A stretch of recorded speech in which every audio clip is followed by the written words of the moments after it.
제가 어릴 때 중학교를 제가 교회를 다니니까 한 아저씨가 저를 놀려더라고. 상을 주시려면 밥상을 주시고, 복을 주시려면 양복을 주시고, 구원을 주시려면 1원 더 보태서 10원을 주시고. 근데 지금 와서 생각하니까 한 50년 이상 세월 흘렀잖아요. 참 재밌는 말, 의미가 있는 말 같습니다. 여러분 오늘 왜 예배 드리러 왔습니까? 10원 얻으려고? 돈 때문에? 양복 달라고? 먹을 게 없어서 밥 달라고 온 거 아니잖아요? 근데 우리의 예배는 사람이 입적으로만 사는 게 아니라 하나님께서 나오는 말씀으로 사는데, 그 말씀을 믿으려면 성령의 충만함 받지 않으면 불가능합니다. 믿을 수가 없어요. 이해가 안 됩니다. 그대로 살 수가 없는 겁니다. 그렇잖아요? 그래서 오늘 제목을 다윗의 영성, 왕같은 제사장 이렇게 잡았는데요. 우리가 예배를 드리는 건 왜 예배를 드리겠습니까? 인간이 망각의 동물이라 자꾸 깜빡깜빡 잊어먹어. 성만찬 왜 합니까? 자꾸 잊어버리니까 다시 한번 리마인드 하라고. 그래 예배 드리는 겁니다. 우리는 여기 살아야 돼요. 교회는 뭐 하는 곳입니까? 영적인 일을 하는 곳입니다. 일이 사는 게 아니에요. 그렇죠? 목사는 뭐 하는 사람입니까? 영적인 일을 하는 사람입니다. 그렇다면 성도들은 뭘 구해야 됩니까? 빵을 달라고, 옷 달라고, 돈 달라고 이게 아니잖아요. 오늘 우리는 다윗의 영성을 통해서 오늘 성가대 찬양도 제목하고 딱 부각이 되는데요. 이 다윗처럼 성령이 충만해야 된다. 이거 아주 중요한 겁니다. 여러분 성경 가운데 제일 좋아하는 구절 뭡니까? 시편 중에서 하면은 여호와는 나의 목자시니 내가 부족함이 없으리로다. 멋있잖아요? 모두가 다 좋아하는 애송하는 그런 구절이죠. 그런데 초대교회 성도들은요, 시편 23편보다 시편 110편 오늘 본문을 더 좋아했습니다. 왜? 시편 23편은 개인의 기도이고 시편 110편은 뭡니까? 공동체의 기도입니다. 오늘 이 본문이 우리 모두의 기도, 우리 교회의 기도, 우리 공동체의 기도가 됐으면 좋겠습니다. 그래서 신약에서 가장 많이 인용한 구절이 뭐냐면 오늘 본문입니다. 한 25번 정도 인용이 됐는데요. 시편 23편은 한 군데도 인용된 적이 없어요. 그만큼 오늘 본문은 중요한 본문이고 신약과 구약을 연결하는 본문이고 또 다윗이 제자라잖아요. 다윗이 왕이 되었을 때 쓴습니다. 그러니까 시편 110편은 신약과 구약을 연결하는 다윗의 메시아를 찬양하는 그런 예언입니다. 그래서 오늘 1절에 보면은 여호와께서 내 주에게 말씀하시기를 했어요. 자, 여기서 나라는 건 누굽니까? 다윗이죠. 그죠? 내 주는 누굽니까? 주는 그 아도나이 하는 하나님을 뜻하는 말입니다. 다윗이 왕인데 나는 이 세상에 하찮은 왕이고 진짜 왕은 바로 내 주님이시다. 그래서 이 다윗이 예수님이 언제 태어납니까? 다윗의 후손을 나시잖아요. 그죠? 한 970년, 1000년 후에 태어날 그 후손, 그 후손을 통해서 바라보고 뭐라 그래요? 내 주라잖아요. 이건 엄청난 겁니다. 그렇죠? 세상이 뒤집어지고 깜짝 놀랄 그런 표현이잖아요. 다윗이 구약 시대 사람입니다. 그런데 그의 후손으로 천년 후에 태어날 그 예수를 내주다. 그래요. 제가 거짓말하는지, 자, 우리 한번 성경 한번 읽어볼까요? 마태복음 22장 41절로 46절 볼까요? 한번 같이 읽어보겠습니다. 시작. 바리새인들이 모였을 때 예수께서 그들에게 물으시되 너희는 그리스도에 대하여 어떻게 생각하느냐? 누구의 자손이냐? 대답하되 다윗의 자손이니라. 이에 그러면 다윗이 성령에 감동되어 어찌 그리스도를 주라 칭하여 말하되 주께서 내 주께 이르시되 내가 내 원수를 내 발 아래 둘 때까지 내 우편에 한다 하시라 하셨보다 하였느니라. 다윗이 그를 주라 칭하였으되 어찌 그의 자손이 되겠느냐 하시니 한마디도 능히 대답한 자도 없고 그날부터 감히 그에게 묻는 자도 없더라. 목사가 지금 사기친 거 아니잖아요. 성경 말씀, 이건 주님이 직접 하신 말씀입니다. 자, 참 놀라운 수수께끼고 도저히 이해가 될 수 없는 그런 엄청난 말입니다. 자, 다윗이 내주, 그의 후손으로 천년 후에 태어날 이 예수를 내주 하나님이다 했어요. 그 비밀이 뭘까요? 그 비밀이. 자, 거기에 보면은 바로 뭡니까? 다윗이 43절에 성령에 감동되어. 성령의 감동입니다. 구약시대의 다윗이, 주님 오시기 천년 전의 사람인 다윗이 성령에 감동되니까 이런 엄청난 예언을 하는 겁니다. 놀랍지 않습니까? 자, 이 성경을 믿고도, 성경을 참 알고도 믿지 못하고 이해도 안 되는 사람들이 많아요. 유대인들은 지금도 뭡니까? 메시아를 기다려요. 메시아, 그리스도죠. 구약의 표현은 메시아, 신약의 표현은 그리스도죠. 그러니까 이런 놀라운 예언을 한 비밀이 다윗이 성령의 감동을 받았다, 이 얘기입니다. 그래서 이 말을 들은 다윗이, 바리새인들이 아무도 대꾸를 했어, 못했어요? 못해요. 성경에 분명히 얘기해놨으니까, 이게 구약의 예언이니까 대꾸를 할 수가 없었어요. 바리새인들은 뭐 하는 사람들입니까? 율법을 연구하는 사람들이죠. 구약을 연구하는 사람들이죠. 박사들입니다. 그런데 율법을 연구하고 율법을 가르치는 이 바리새인들이 그렇게 성경을 딸딸 외우고 하면서도 예수가 다윗의 후손이고 메시아인 것을 도저히 깨달을 수가 없었습니다. 지금도 저들은 메시아를 기다리잖아요. 다윗 같은 메시아를 지금도 기다리고 있습니다. 그래서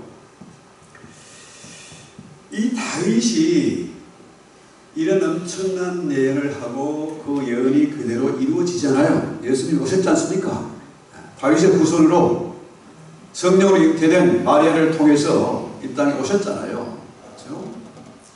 그런데 이 성경은 뭡니까? 언약의 책입니다. 커버넌트, 언약의 책이에요. 성경의 언약한, 예언한 내용은 반드시 다 이루어졌지 않습니까? 그렇잖아요? 여인의 후손으로 이 땅에 오실 것이다. 이루어졌습니다. 다윗의 후손을 통해서 유다의 왕위가 이어질 것이다. 다윗 언약이 그대로 이루어졌습니다. 그렇죠? 그러니까 이런 놀라운 언약들이 다 이루어지는데 왜 깨달아 알지 못하고 믿지 못하느냐? 그렇죠? 이 바리새인들이 율법을 가르치는데 그 율법은 누구를 가르치는 겁니까? 예수를 가리킨 거잖아요. 성경은 예수에 관한 책입니다. 그죠? 모든 구약부터 시작해서 신약까지 전부 예수에 관한 얘기입니다. 그의 이야기예요. 역사는, 히스토리는 그의 역사입니다. 그의 이야기예요. 예수에 관한 얘기다. 그러니까 이 세상의 모든 역사는 예수로 말미암아 시작되었고 예수로 인해서 끝날 것이다. 그래서요. 자, 내가 내 원수들로 내 발판이 되게 하기까지 너는 내 오른쪽에 앉아있으라. 자, 오늘 본문의 내용 1절에 내 오른편에 앉아있으라. 내 원수를 다 물리치고 그들을 밟아서, 발등상 뭡니까? 발판. 제가 키가 좀 작아서 발판 하나 나왔습니다. 그러니까 훨씬 좀 낫죠? 네. 자, 고대 건너의 풍습은 전쟁을 해가지고 전쟁에 패하면은 그 왕을 뭡니까? 밟아버려요. 머리를 밟고 딱 머리를 찍어 누르는 겁니다. 목을 누르는 거죠. 실제로 이 전쟁, 가나안 그 다섯 왕가의 전쟁을 여호수아의 군대가 하잖아요. 여호수아의 군대가 가나안 연합군을 물리쳤어요. 그러고 난 다음에 뭐 했습니까? 이 5명의 왕을 다 잡아다 눕혀놓고 다 목을 밟아 누릅니다.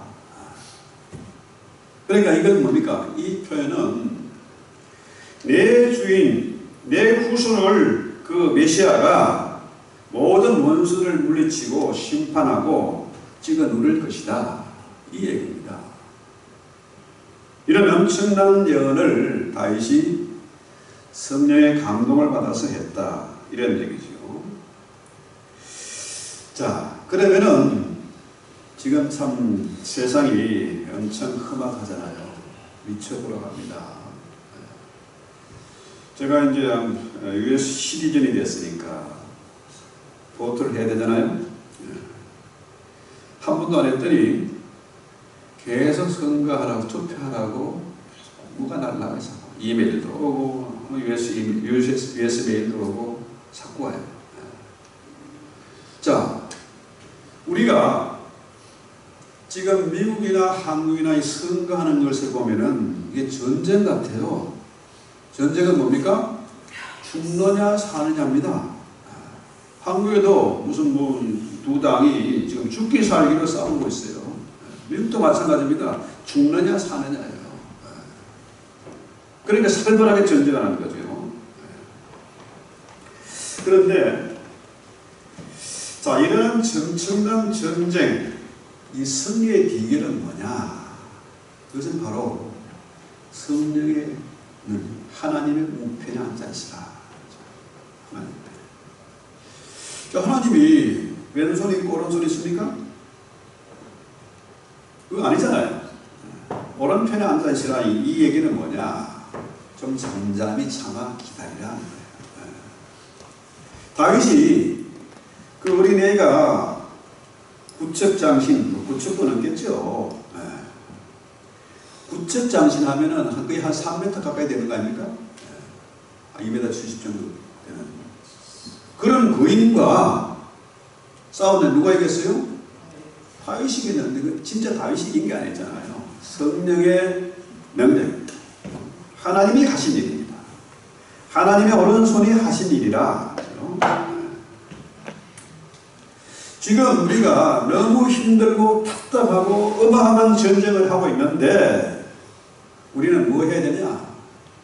좀 잠잠히 기다리라. 오른편에 앉아있으라. 이 얘기입니다. 자, 그래서 이게 말로는 참 쉽습니다. 잠잠히 여호와를 기다리라. 그런 표현이 성경에 많잖아요. 참아 기다리라. 그런데요, 이게 참 어려운 얘기입니다. 목사 이런 설교를 하면서도 저도 자는데 어떨 때는 잠 못 잘 때도 있고. 너무 힘든 일인데 그 일은, 내가 죽는 일은 어떻게 가능합니까? 내 자아가 죽어야 돼요. 내 자존심, 쓸데없는 똥꼬집, 그 욕심, 교만, 자존심 이런 거 버릴 때에 가능한 겁니다. 이 죽는 게 정말 죽기보다 어려운 일입니다. 그래서 이 훈련을 우리는 끊임없이 해야 된다. 왜?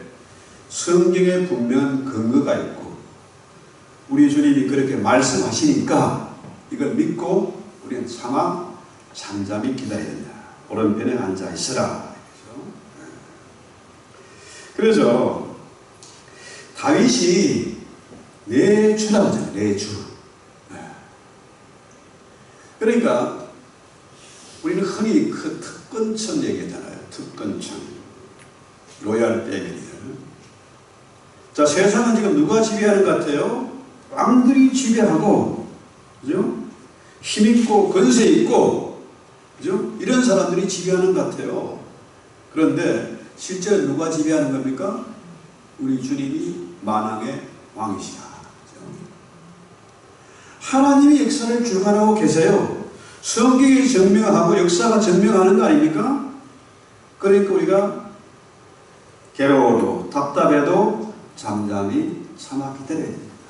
하나님 오른편에 앉아있으라. 그래서 우리 전쟁은 뭐 돈 전쟁 같고 시간 전쟁 같고 선거 전쟁 같지만은 사실은 뭡니까? 영적인 전쟁입니다. 영적 전쟁. 그래서 2절에 보면은 오늘 본문 2절. 자, 여호와께서 시온에서부터 주의 권능의 기후를 보내시리니 주는 원수들 중에서 다스리소서. 이 세상은 주님이 다스리는 세상입니다. 다윗이 그것을 위해서 응원하고 동의하고 기도하는 거죠.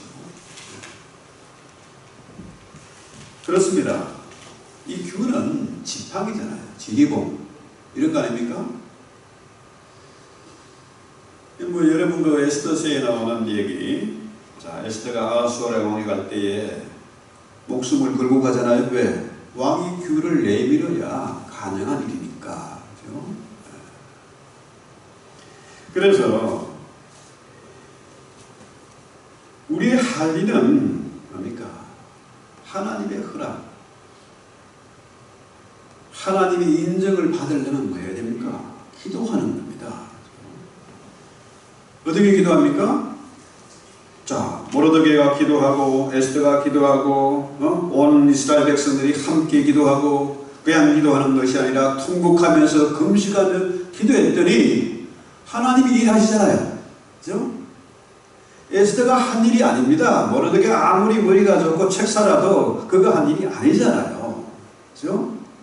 성령의 감동을 받으니까 하나님이 하시는 일입니다. 그죠? 주님이 하시는 일이다. 그래서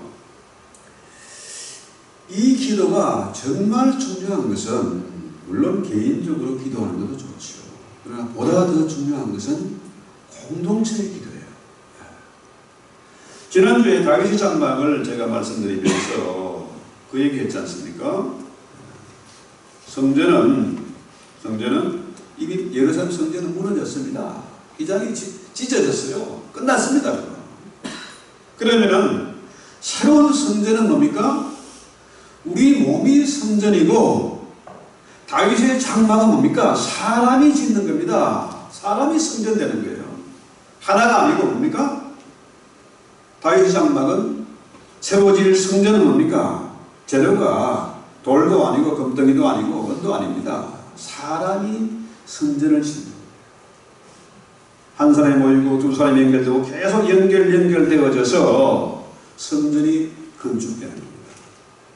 그래서 이 시대의 교회가 중요한 것은 돈도 아니고 건세도 아닙니다. 그렇죠? 사람이 모이는 겁니다. 사람이 어떻게 해요? 억지로 또 주일이 갔는데 또 성가대 연습해야 되고 약속이 있는데 이게 아니고요. 오늘 성경은 뭐라고요? 새벽 이슬같이 헌신된 청년들, 그죠? 헌신이란 말은 뭡니까? 헌신은 3절 볼까요? 주의 백성이 거룩한 옷을 입고 즐거이 헌신하되, 즐거운 마음이다. 헌신이라는 말은 네바다는요, 사나운 마음으로, 기쁜 마음으로. 자, 여러분, 돈 때문에 온 거 아니잖아요. 양복 얻으러 온 거 아니지 않습니까? 뭐 해야 됩니까? 즐거운 마음으로, 사랑하는 마음으로. 성경은 너무 좋아서, 예배당 청소는 너무 좋고, 주일날 음식 서비하는 거 너무너무 좋아서, 기도하면서 찬양하면서 준비하고, 그거 아닙니까? 네. 그래서 새벽 이슬 같은 헌신된 주의 청년들이 나온다. 여러분, 헌신된 청년입니까? 여러분 보면은 저런 애들도요, 예나 같은 애도 노인처럼 행동하는 때가 있어. 피곤하니까, 살만 없고 소망이 없으니까. 그런데 나이가 80이 돼도요, 청년 같은 사람이 있습니다. 그런 분이나 생각하는 거나 행동하는 것이 청년보다 더 나은 사람도 있어요. 자, 여러분, 아침 이슬이라는 건 뭡니까? 아침 이슬은 매일 밤에 내리잖아요. 이슬이 내립니다. 그 이슬이 해만 뜨면 없어져. 인생이요, 이슬 같아요. 영원하지 않습니다. 인생 잠깐입니다. 그렇죠? 자, 젊은 애들이 저를 보고 곤드라고 놀리지만은 한순간입니다. 금방 늙어버리고 금방 이제 훅 가는 겁니다. 그렇잖아요. 그래서 지금 세상이 미쳐 돌아가면서 특히 팬데믹 3년을 거치면서 교회가 수없이 무너지고 목회자들은 지망생이 없고 신학교 문 닫고 지금 난리 아닙니까? 자, 원수들은 지금 손뼉치고 뭐 좋아하고 난립니다. 그런데 성경 뭐라 그래요? 새벽 이슬같이 헌신된 청년들이 나온다는. 이슬이 뭡니까? 여러분, 밤에 이슬 드린 거 숫자 셀 수 있어요? 내 마당에 숫자도 못 세는데 온 세상에 이슬이 내립니다. 마지막 때에 갈수록 뭡니까? 세상이 이렇게 끝나는 게 아닙니다. 주의 복음이 순식간에 전파돼서 수많은 헌신된 새벽 이슬 같은 청년들이 나올 것이다. 저는 이것을 믿어요. 왜? 단순 무식하니까. 성경대로 믿는 거죠. 그래서 이 군대들요, 전쟁이 나면요, 누가 나가 싸웁니까? 청년들이 나가 싸우는 거라. 그죠? 나이 먹은 할배는 안 써줘. 청년들이 나가는 거예요. 자, 여러분, 러시아 우크라이나 전쟁 한번 보세요. 뭐 처음에는 뭐 한 줄 먹거리도 안 되고, 한 일주일도 안 돼서 끝날 줄 알았어. 지금 3년이 넘어가지 않습니까? 왜 그럴까요? 자, 용병은요, 돈 주고 산 군대는 그 생각의 중심에 뭐가 있습니까? 돈이 있어요. 돈 안 주면 안 싸워. 러시아 군대가 없으니까 어마어마한 돈을 주고 군대를 막 끌어들입니다. 아예 성급을 줘버려요. 왕창 그냥. 그것도 안 되니까 지금 북한 청년들이 지금 용병으로 지금 갑니다. 용병하고 죽음을 두려워하지 않고 싸우는 그 군대하고 누가 이기겠습니까? 러시아 우크라이나 전쟁을 보여주잖아요. 과거의 전쟁은요, 월급 받고 싸우는 군대가 아닙니다. 자, 기도원이나 뭐 사무엘이나 우리 싸우자 하면은 어떻게 해요? 누가 나옵니까? 잘하는 사람들이 기쁜 마음으로 들어오는 겁니다. 월급 안 줘. 군복도 없어. 무기도 없어. 자, 돌멩이 던지는 사람, 칼 쏘는 사람, 칼 쓰는 사람, 이런 사람들 모이는 겁니다. 정말로 위대한 지도자가 앞장서면은 영성이 있고 세상을 보는 눈이 있고 분별이 있고 통찰이 있는 그런 사람이 있으면 어떻게 해요? 사람들이 헌신된 청년들이 나오는 겁니다. 그렇잖아요? 다윗의 주변에 모인 사람들이 비류들, 잡류들이 있잖아요. 그렇죠? 우리 제가 주보에 기록해놓은 거, 그 내용 잠깐 한번 보시는지 모르겠는데, 여기에 구찬익이라는 사람이 있어요. 이 사람은 완전히 노름꾼이고 남공꾼이고 깡패 같은 사람이고 남의 여자 겁탈하고 그런 놈입니다. 이런 사람이, 쌍놈이 개일 선교사의 전도를 받고 변했어요. 사람이 헷가닥한 겁니다. 성령의 감동을 받으니까 변했어요. 그래서 수도 없이 사람들을 도와주는 겁니다. 몰래 도와주는 거라. 자다 보니까 이런 것도 돈이 있고, 자다 보니까 문 앞에 돈이 쌀처럼 놓여 있고. 그런데 그걸 누가 하는지 몰랐어. 근데 나중에 그 사람이 이사하고 난 다음에 그런 일이 없었거든. 아하, 구찬익이 한 일이었구나. 그래서 개인 선교사가 나에게 만약에 노벨상을 주는 거나 있다면은 이 구장로한테 노벨상을 줘야 되겠다. 전도는요, 어깨띠 두르고 뭐 전도지 나눠도 되는 게 아닙니다. 그렇죠? 자, 성령의 감동을 받으면은 사람이 변합니다. 주변에 사람이 모입니다. 그렇죠? 그런 군대가 힘이 있습니다. 로마의 군대도 초기에는 월급 안 줬습니다. 칼 들고 납 들고 이렇게 모인 군대들이었습니다. 그런 군대가 세계를 먹었잖아요. 나중에 물론 월급 좋게 줬습니다만 초기의 군대는 그러지 않았어요. 우리 대한민국 역시 마찬가지입니다. 역사를 보면은요, 군대가 나라를 지킨 게 아닙니다. 누가 일어났어요? 어병들이 일어나고 선임이 일어나고, 그죠? 그 사람들이 나라를 지켜온 겁니다. 돈 받는, 월급 받는 군대하고 달랐어요. 지금 세상이 미쳐 돌아가니까 이거 어떻게 될까 불안하고 걱정되잖아요. 염려할 필요 없습니다. 필요 없어요. 왜? 이 월급 안 받는 군대, 새벽 이슬같이 헌신된 군대 어디 있습니까? 지금 어디, 세상 어디 있을까요? 교회밖에 없어요. 여러분 교회 오면 돈 줍니까? 월급 안 주잖아요? 성가대 월급 줍니까? 자원하는 마음으로 모인 군대입니다. 이게. 이 군대가 힘이 있습니다. 그래서 4절 볼까요? 보면 여호와는 맹세하고 변하지 아니하시라. 이르시기로는 멜기세덱의 쇠를 따라 영원한 제사장이다. 멜기세덱, 창세기에 아브라함이 조카로 옷을 구하고 318명 군대 가지고 이겼잖아요. 모조리 모세 식구들 다 찾아옵니다. 그래서 너무너무 감사해서 멜기세덱의 11조를 바치잖아요.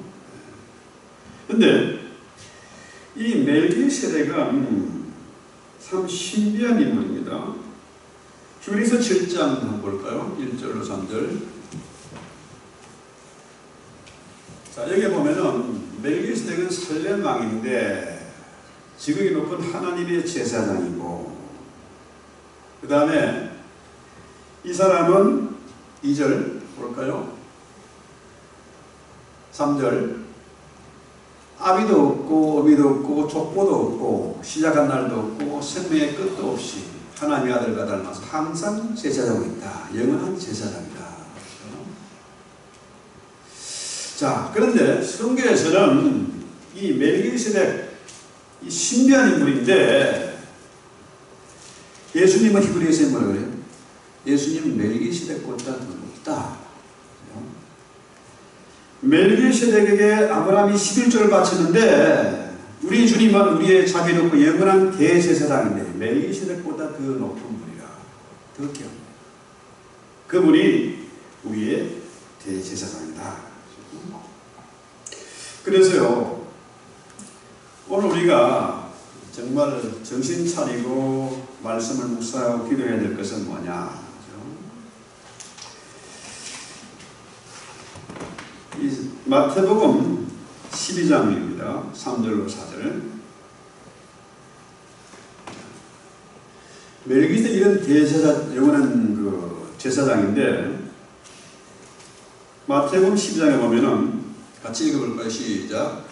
예수께서 이르시되 다윗이 자기와 그 함께하는 자들이 시작할 때 한 일을 잃지 못하였느냐. 아니에요. 그가 하나님의 전에 들어가서 제사장 외에는 자기나 그 함께하는 자들이 무엇을 하는 데는 진설병을 먹었다. 그러니까 사울은 그 잘못했다가 제사 잘못했다가 망했잖아요. 죽었지 않습니까? 근데 다윗은 제사장들만 먹는 그 진설병을 먹어버렸어. 혼자 먹은 게 아니고 함께한 자들과 같이 먹었어. 죽었습니까? 살았습니까? 그럼 그 증거는 뭐예요? 다윗이 왕같은 제사장이다. 그렇죠? 왕같은 제사장이다. 그래서 이 제사장이 하는 일은 뭐냐? 자, 제사장은요, 엄청난 특권이 있습니다. 그죠? 생계가 보장되고 아주 고귀한 일입니다. 하나님께 제사 드리는 일을 하는 사람이에요. 그런데요, 여러분, 제사장이 하는 일은 대신 제사를 드리는 것이고, 또 남을 위해서 브리지 역할, 대신 제사를 드려주는 사람이에요. 이렇게 기도도 나를 위한 기도보다는 공동체에서 기도하는 사람이 되는 거죠. 그래서 다윗은 왕이지만 제사장이었다. 분명히 증거가 됐죠. 그렇다면 우리도 역시 뭡니까? 우리가 다윗의 후손으로, 그죠? 왕 같은 제사장 역할을 감당해야 된다. 그래서 베드로 사도도 역시 똑같은 얘기를 했지 않습니까? 너희는 택하신 족속의 거룩한 나라요 왕 같은 제사장이다. 그죠? 우리 역시 제사장이다. 제사장은 그 놀라운 특권이 있습니다. 요일서 5장 14절 볼까요? 요한일서 5장 14절 15절 여기 보면은 그를 향하여 우리의 가진 바 담대함은 이것이니 그의 뜻대로 무엇을 구하면 들으실 줄 안다. 그 다음에 18절 볼까요? 요일서 5장 18절 하나님께서 난 자마다 범죄치 않은 줄을 우리가 아노라. 하나님께 나신 자가 저를 지키시며 악한 자가 저를 만지지도 못하게 진다. 자, 이 제사장은요 로얄 패밀리입니다. 특권층이에요. 하나님과 통하는 사람입니다. 하나님 일을 하는 사람이에요. 그런데 이 제사장이 구하는 기도는 하나님이 들으신다 뿐만 아니라 악한 세력들이 만지지도 못하게 한다. 지켜주신다. 하늘 군대와 천사를 동원해 지켜주신다. 그래서 우리 모두가 왕같은 제사장이다. 근데 만인 제사장설을 얘기하는 사람들이요, 이 잘못 해석한 부분이 있어가지고, 자, 뭐예요? 캐톨릭 신부처럼 나를 통해야만, 나한테 너희가 죄를 고해 성사를 해야만 죄를 용서받을 수 있어. 왜 돈 가져와야 돼? 구약시대 제사장이 11조 지가 챙겼으니까 11조 내가 다 가져야 돼. 이런 목사들, 희한한 목사들 꽤 있습니다. 이단들이 수없이 생겨나요. 돈 때문에. 허경이라는 사람은 대통령 선거도 끝났죠. 그 사람은 뭐 3억짜리, 뭐 1억짜리, 1,000만원짜리, 100만원짜리, 300만원짜리, 그걸 내야 뭐가 되는 거예요. 허경이한테 돈을 갖다 내야 로얄 패밀리가 되는 거예요. 근데 희한하게 여기다 갖다 바치고 또 안수받고 하는 사람들이 있어요. 자, 이런 자들 때문에 교회가 욕을 먹는 겁니다. 그렇죠? 정말로 우리가 왕같은 제사장으로 다윗과 같은 그런 믿음을 가지고 신앙생활을 했으면요, 교회가 엄청나게 변치 않겠습니까? 세상이 변했지 않겠습니까?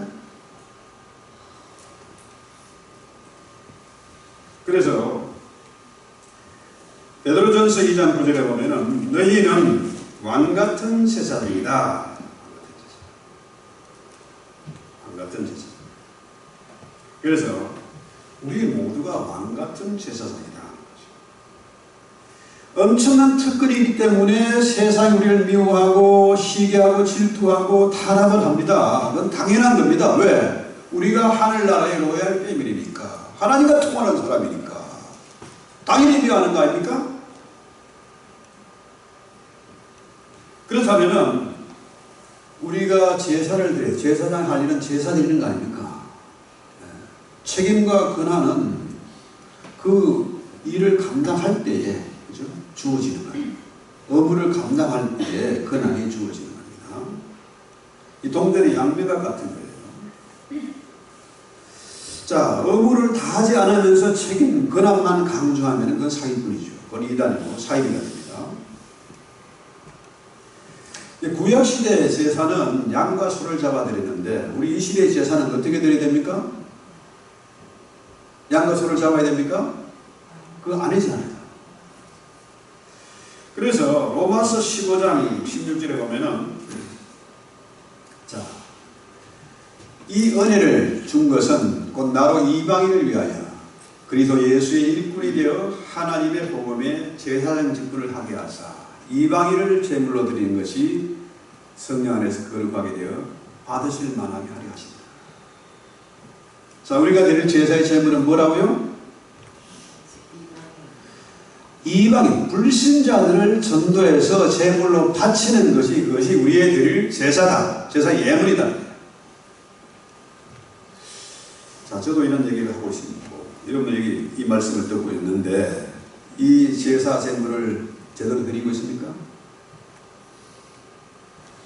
자, 특권만 강조하고 의무를 다하지 않으면 이거 뭡니까? 직무유기지 이거.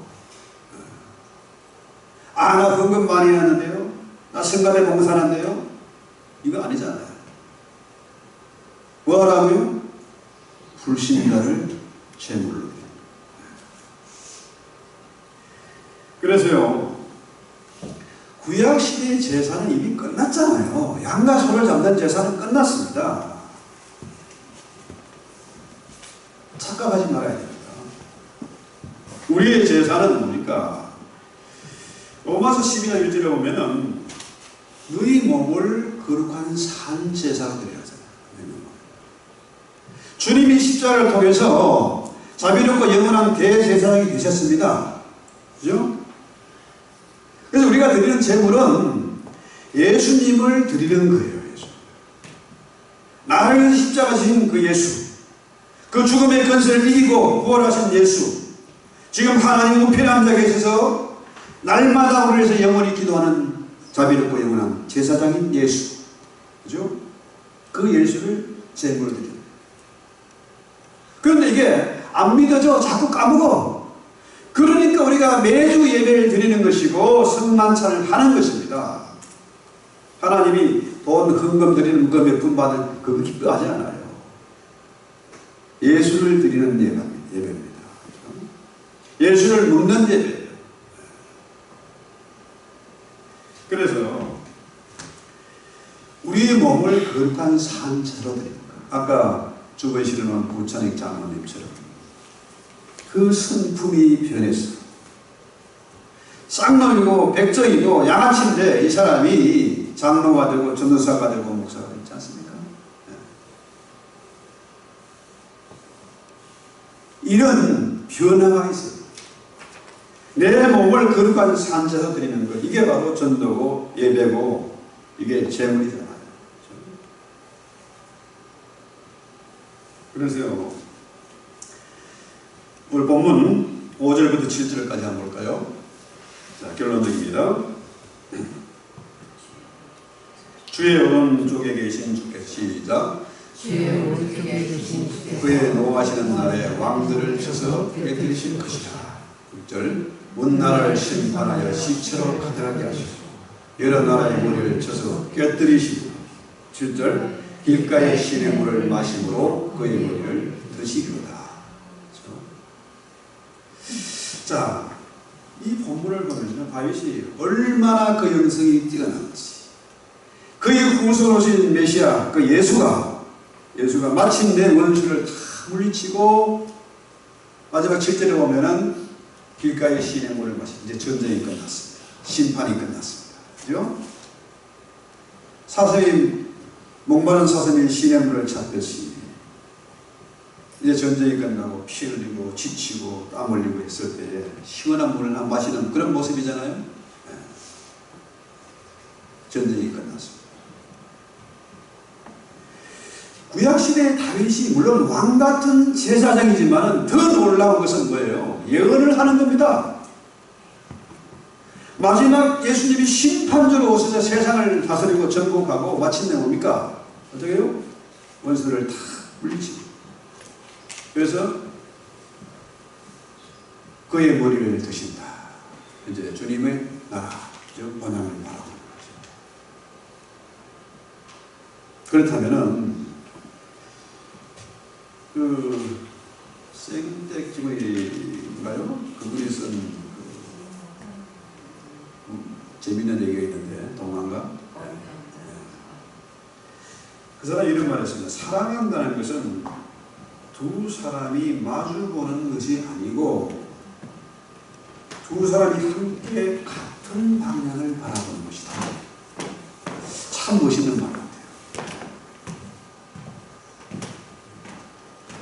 부부 사이에 뭐 안 해준다고 뭐 친절하게 뭐 옛날 요리하는 것처럼 안 해준다고 아우다고 하는 게 아니고 두 사람이 같은 방향을 바라보는 것, 같은 뜻을 품고 같은 길을 걸어가는 것, 이게 사랑하는 것이다.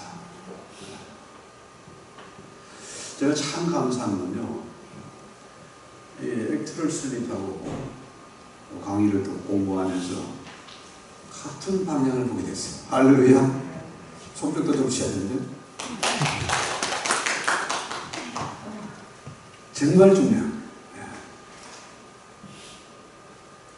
그래서요, 주님이 그렇게 사셨고, 아브라함도 그렇게 살았고, 다윗도 그렇게 살았으니까, 우리 모두가 한 방향을 바라보고, 한 뜻을 품고 기도하는 새벽의 이슬 같은 헌신된 군대가 다 됐으면 좋겠습니다.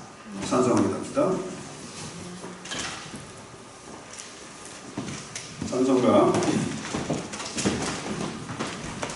오늘 본문을 생각하면서 293장 주의 사랑 하실 때 주의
십자가와 함께 죽어진 줄로 저희들이 믿고 인정하고 그렇게 살고자 합니다. 이제 내가 죽었으니 부활하신 예수가 내 안에 살아서 이 마지막 시대에 왕같은 제사장의 사명 감당하게 하시고 세상을 분별하고 통찰하고 내다볼 수 있는 그런 예지력을 저에게 허락해 주시옵소서. 새벽이와 같이 헌신된 그 청년들, 저들 위해 주의 성령이 임하셔서 이 마지막 시대에 남은 자로서 사명 감당하시도록 주여 도와 주시옵소서. 하나님 나라의 빼임이로서 이 특권을 누리기 위해서는 우리가 반드시 사명을 감당해야 되겠사옵니다. 사명 감당할 수 있도록 지혜를 주시고 능력을 더해 주시오며 무엇보다도 성령의 인도를 받으시는 가장 성령의 음성에 예민한 그런 성도들이 다 되게 하옵소서. 차마 오래 참아 기다리면서 하나님이 이루시는 놀라운 역사를 반드시 보게 하옵시고 하나님께 영광이 되게 하옵소서. 예수님의 이름으로